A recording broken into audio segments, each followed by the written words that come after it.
Bonjour à tous et merci aux organisateurs de m'avoir invité pour vous présenter en quelques dias des informations importantes à propos du déclin des insectes au sein du paysage agricole. Ne prenez pas cette photo comme une provocation, c'est plutôt le signe, quand vous voyez ça, que la biodiversité en zone agricole est vraiment importante puisque c'est une pygrièche écorcheur, un oiseau très commun dans les zones bocagères de bonne qualité qui a empalé cet insecte sur la clôture. Donc quand on parle de déclin d'insectes, on parle d'un sujet d'actualité, puisqu'il y a seulement quelques semaines, une étude a fait les gros titres des journaux, et cette étude montrait que 41% des espèces d'insectes étaient en déclin, et que même le tiers de ces espèces étaient menacées d'extinction à court et moyen terme, ce qui est environ 2 fois plus élevé que chez les vertébrés, qui sont pourtant les symboles de la protection de la nature et de la disparition des espèces. Il faut savoir aussi que 10% des espèces d'insectes connues dans le monde n'ont déjà plus été observées depuis 50 ans. Ce sont des chiffres qui montrent un peu une impression que l'on a tous eue une fois depuis quelque temps, c'est-à-dire une réduction des sprouches d'insectes sur les pare-brises des voitures. En Allemagne, plus proche de chez nous, une étude assez récente a montré aussi que depuis environ 30 ans, la biomasse en insectes ne cesse de diminuer de façon constante et elle concerne principalement 75% des espèces étudiées. Et cela est constaté même dans des sites naturels comme des réserves qui sont a priori peu dommageables pour les insectes. Et les espèces les plus touchées sont les papillons, les hyménoptères, donc abeilles, fourmis, guêpes, et les coléoptères. Encore à côté de chez nous, aux Pays-Bas, des inventaires de papillons menés de façon très standardisée depuis plusieurs dizaines d'années montrent que le nombre de papillons observés le long de transects définis ne cesse aussi de diminuer. Et la courbe verte, ce sont les papillons. La courbe bleue, c'est l'étude allemande. Et on voit que ces deux courbes se suivent plus ou moins, que les tendances sont identiques. En Belgique, il n'y a pas vraiment d'études standardisées sur un si grand terme, mais on voit que pour les espèces les plus connues, les bioindicateurs, la moitié des espèces sont en déclin plus ou moins rapide. Donc c'est sans doute que ça suit la même tendance qu'en Allemagne et en Hollande. Et au niveau des abeilles, on a environ entre 40 et 50% d'espèces menacées, selon une analyse assez récente. Si on revient à la première étude qui montre un déclin mondial des insectes, un déclin global, cette étude a aussi mis en évidence des facteurs qui expliquent ces déclins. Les voilà tous réunis. La plupart ont un lien direct avec les activités humaines et environ un gros tiers aussi en lien avec l'agriculture et son intensification. Certains de ces facteurs expliquent ce qu'on appelle la fragmentation des habitats, c'est-à-dire une diminution progressive de la taille des habitats naturels et ou riches en biodiversité, et une diminution des connexions entre ces différents habitats. Donc plus les habitats intéressants pour la faune et la flore deviennent petits, plus le nombre d'espèces diminue pour atteindre un nombre minimal d'espèces qui vont au final se retrouver dans des sites très petits et très sensibles à des agressions qui viendront se rajouter à ça, telles que l'utilisation de pesticides qui peuvent dériver vers ces milieux, des réchauffements, des incendies, l'apparition de pathogènes. Et donc ces petites agressions supplémentaires font en sorte que le petit nombre d'espèces qui restent vont encore plus disparaître. Alors comme je dois vous présenter plutôt ce déclin dans le paysage agricole, on va faire le focus sur 3 grands thèmes que je vais passer rapidement en revue. Donc au niveau de l'intensification agricole, le principal problème, c'est la transformation et l'homogénéisation des paysages. Donc on voit ici un graphique qui montre que plus les bordures de parcelles sont importantes au sein d'un hectare, donc plus c'est des parcelles petites avec des petites zones non exploitées, plus le nombre d'abeilles sauvages augmente. Donc plus on homogénise les parcelles, plus elles sont grandes, plus elles sont gérées d'une seule façon, moins il y a de zones refuge et moins il y a d'insectes, et dont des abeilles qui pollinisent notamment les plantes.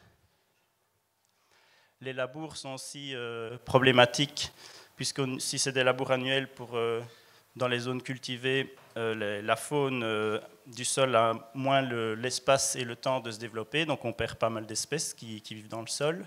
Et si on convertit des prairies en culture, parfois ça peut être aussi dommageable, sauf bien sûr dans le cas où ce sont des prairies intensives qui sont converties en culture, par exemple biologique, avec possibilité à des plantes de se développer dans les messicoles, etc.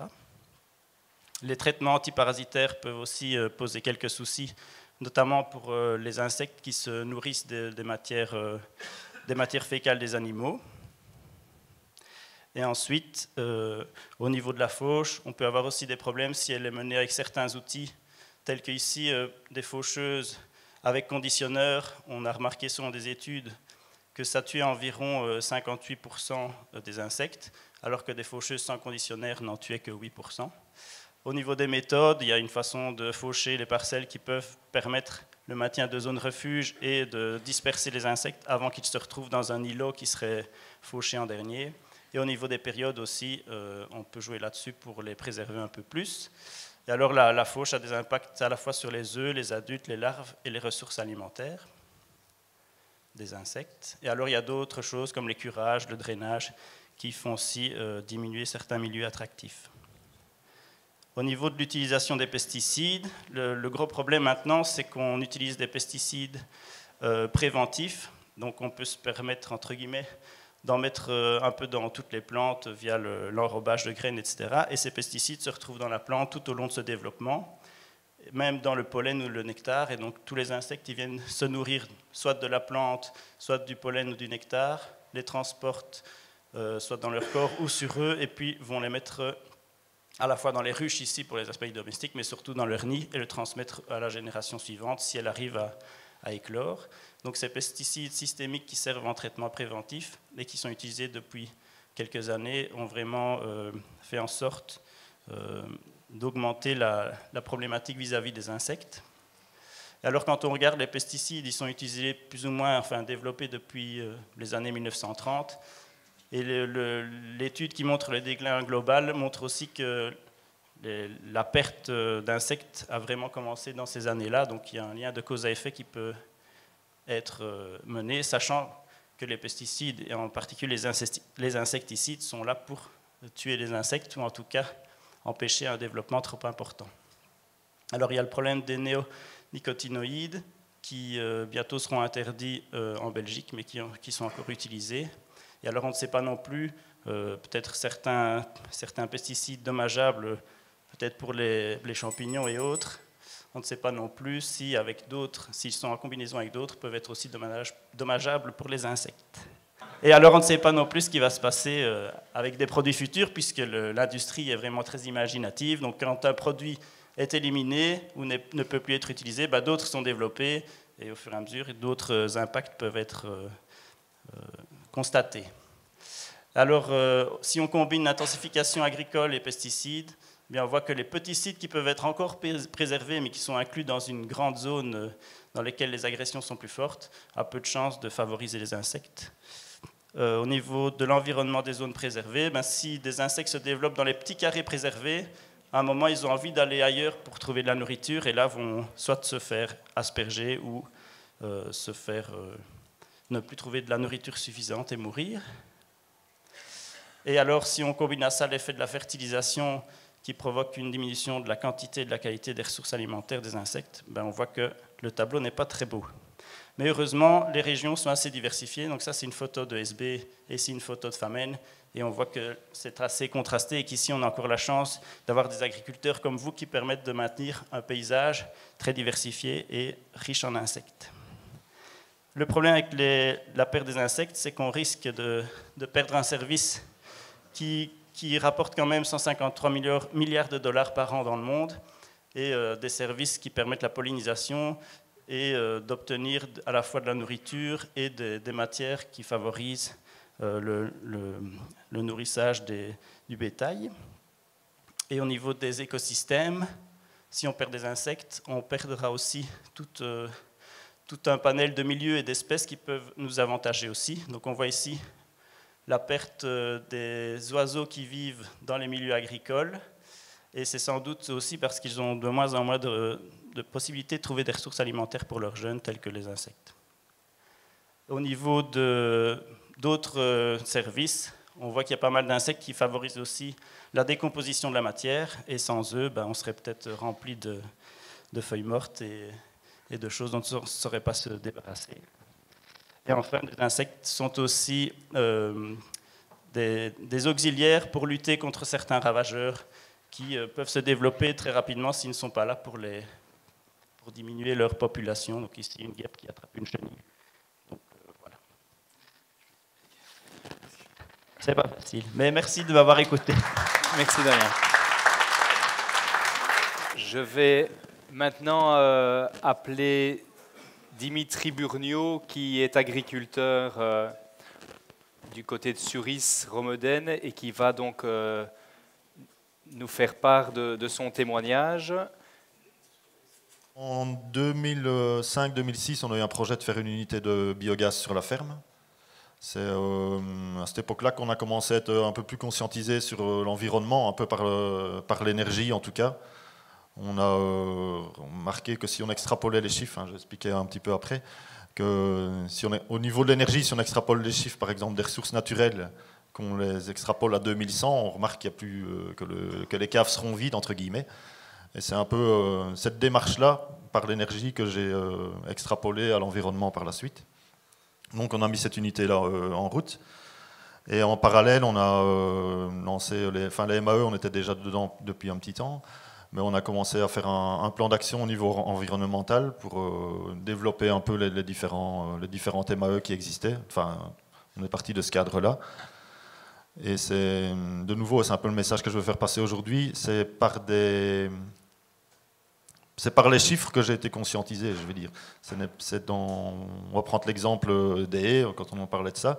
Moi, quand j'ai, nettoyé un peu la ferme, je me disais, c'est pas grave, des haies, il y en a partout, etc. Mais c'est le fait d'avoir des chiffres qui disent, non, ça baisse de 5% par an. Si on extrapole à 2050, il n'y en aura plus que 10-15%, où seront-elles? Enfin, voilà, moi, c'est ça qui m'a marqué. Même chose pour la teneur en azote, par exemple, dans les nappes. Les chiffres sur Suris montaient. Et voilà, et je dis oui, mais est-ce que c'est l'agricole? Oui, c'est l'agricole, parce qu'on sait l'analyser et on voit que c'est ça. Donc là, on a plutôt envie de retrousser ses manches que de partir en courant, parce que la responsabilité est directe. En tout cas, il y a du travail à faire pour améliorer, quoi. Et c'est ça que... C'est une prise de conscience et une prise de responsabilité. Moi, je l'ai fait par les chiffres plus que par le... Je suis peut-être un peu pragmatique, mais c'est plus que par les sentiments, quoi, qui sont pour moi trop, subjectifs, on va dire. Concernant peut-être les pesticides, alors sur cette question-là, comment tu es arrivé à réduire les pesticides? On les a réduits un petit peu. Quand on était en conventionnel, on les réduisait un petit peu, ne fût-ce qu'économiquement, pour avoir une bonne marche, mais au fil du temps, on a passé l'exploitation en bio aussi. Donc là, évidemment, ça s'est réduit. Et on n'est pas passé en bio n'importe comment. On a quand même fait une formation de l'UNAP pendant un an et demi. Parce que mon cœur me disait de passer en bio, mais je ne voulais pas faire du chômage agricole, quoi. Récolter 1 tonne ou 2 à l'hectare, c'était pas trop mon truc. Donc on a remarqué par l'UNAP qu'il y avait quand même moyen de faire des choses très intéressantes. Et voilà, maintenant ça fait 8-9 ans qu'on est en bio et ça tourne quand même pas mal, sans pesticides, sans intrants. Les grandes difficultés que tu as rencontrées pendant ton passage en bio, les difficultés, et puis finalement les avantages, peut-être nous donner un petit mot sur ça. Vu la formation, ça m'a quand même bien conforté. On a eu peu de difficultés au niveau... la plus grosse déception, c'était dans la production laitière.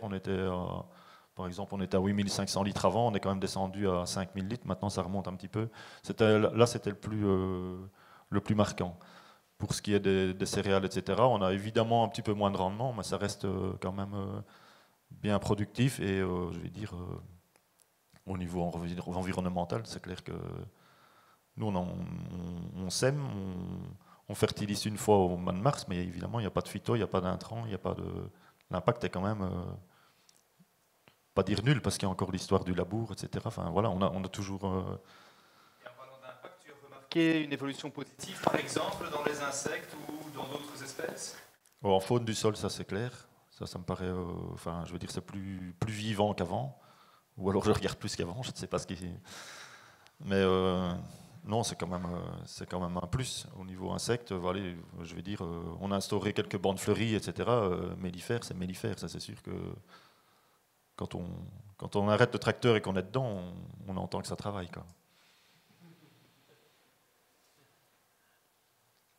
Il y a d'autres aménagements au niveau justement, et on en parlera tout à l'heure encore avec François qui est conseiller. Mais est-ce qu'il y a d'autres choses, les bandes aménagées, tu parles, quels sont les types de bandes que tu as mis en place? On a fait différentes bandes aménagées, on avait des problèmes d'érosion, donc on a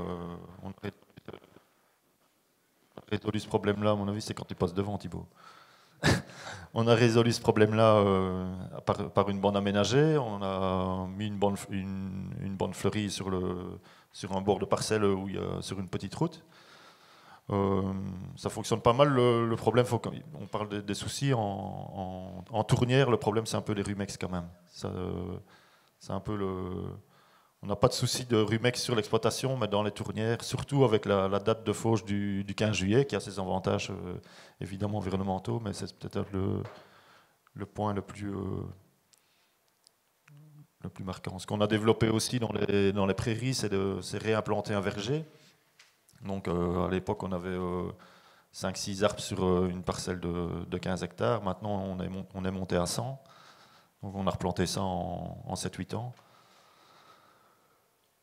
C'est un truc assez simple. Hein, pour l'anecdote, on met la parcelle est divisée en 8 parcelles.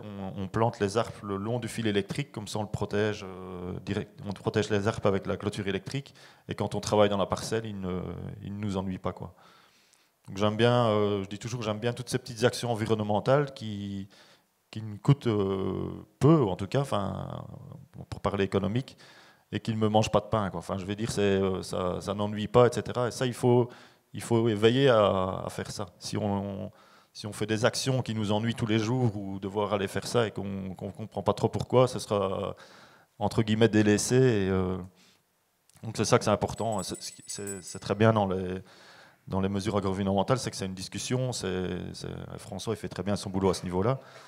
Et voilà, c'est le ressenti que j'en ai. Peut-être dire aussi économiquement que sur la ferme, vous développez du circuit court, que ça fait partie aussi de la balance économique et que c'est important dans votre ferme. Peut-être ça sort un petit peu, quoique, du cadre, puisque vous valorisez des produits bio. Voilà. Oui, tu dis quoique, mais je crois que tout est lié quand même. Mais maintenant, la ferme est fort imbriquée avec l'unité de biogaz. On fertilise nos terres et des terres d'autres agriculteurs qui sont en bio également. On a un projet de maraîchage, on est sur 50 hectares en maraîchage et les serres sont chauffées par le biogaz. On a un magasin à la ferme. Ça, le magasin, on l'a déjà depuis une trentaine d'années, mais on l'a développé avec les légumes, etc. Donc c'est une ferme fort diversifiée, mais économiquement, ça n'a rien à voir avec la ferme, je vais dire, conventionnelle de quand j'ai repris il y a 25 ans maintenant. Eh bien, merci beaucoup Dimitri pour ton témoignage. Un tout grand merci à toi.